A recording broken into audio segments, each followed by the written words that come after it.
because I'm going to go back to that Dufferin official plan. As I was discussing these things at this public meeting, I informed the planner that, you know, some people have told me that I'm supposed to be the foremost expert in Canada on the letters patent. And he rolled his eyes. So I thought, well, in the best interest, I should inform him about his act. So I did. I explained to him about Section 24 and Section 25 and Section 28, and I also explained to him about Section 34, which is zoning bylaws. And then I informed him about the fact that he could not designate private property without the private property owner dedicating that property first to the municipality by grant in deed. Now, he knew exactly what I was talking about because he turned red and he looked down at his book and he started playing with his pen because he knew he was caught. But I went and I handed the report to the mayor, and the mayor actually wanted contact with the Ontario Landowners Association because she and the council were completely unaware of everything that was in the act. Because the councillor's guide keeps telling our elected officials, speak to staff. So our councillors are only receiving the information that staff is actually telling them. So then you think, well, staff should know. Staff does not know. So then staff, if they have a question, they're to call the Ministry of Municipal Affairs. The Ministry of Municipal Affairs doesn't know. Cindy Moyer and I have caught them twice now. I contacted the ministry indirectly to find out about property standards bylaws. So I've read the building code, and under the building code, the municipalities are of the opinion that because it says municipal property standards, they can create municipal property standards bylaws. They can't. Not for private property, but they can for property that belongs to the municipalities, properties that are property of any of the local boards under the definitions in 10.6 of the Municipal Act, or for social housing, so that they aren't slumlords and those types of entities.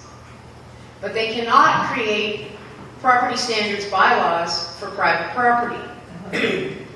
I know that because Section 1.1 and Section 1.2 limits Section 15.1 to 15.8, which is municipal property standards in the building code.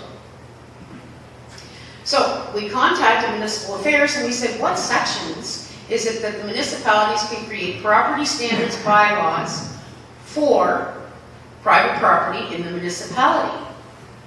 They automatically came back right away, just eager. Well, that would be 15.1, 15.8 of the building code. So then we sent back another email asking, well, what about sections 1.1 and 1.2? Oh, and what about section 35, which says municipal bylaws in the building code that restricts the municipalities to section, I think it's 3.1 and section 10, which has to do with sewer and water hookup, which would be under their purview. We never did get a response on that. So then Cindy Moyer, she contacted them about section 250 of the Municipal Act, which is where you can make an application to the municipality for them to pass a bylaw. So if you want to have a happy day, you can make an application to your municipality to pass a bylaw saying that June 30th is happy day in this municipality. But you have to have the prescribed number of people to accept your application. So Cindy called about Section 250 of the Municipal Act about this application. Well, Municipal Affairs first said, well, that applies to Section 230, the petitions. Well, Cindy says, no, it doesn't. A petition is completely separate from an application. Well, I guess you're right, so I'll have to get back to you. So she got back to you, Cindy, and she said, well, actually, you're right. So I guess you can go ahead and just make an application to the Municipal Council for a happy day. So then Cindy really stumps her and says, what is the prescribed number? I don't know. I'll have to get back to you on that. So Cindy and I are about the only two people in this whole province that know that the prescribed number is 2/3 of the property owners within the geographical boundary of the municipality. So she waited patiently for Municipal Affairs to get back, and she's, I think, still waiting. Because the reason I know that it is 2/3 of the property owners is because, number one, the property owners are the taxpayers. They are the revenue for the municipality. Number two, it says it in the original Municipal Act from 1849. That's how I know it. And that's how Cindy knows it, is because we've had these discussions and I've explained it to her and she's done more background research on that.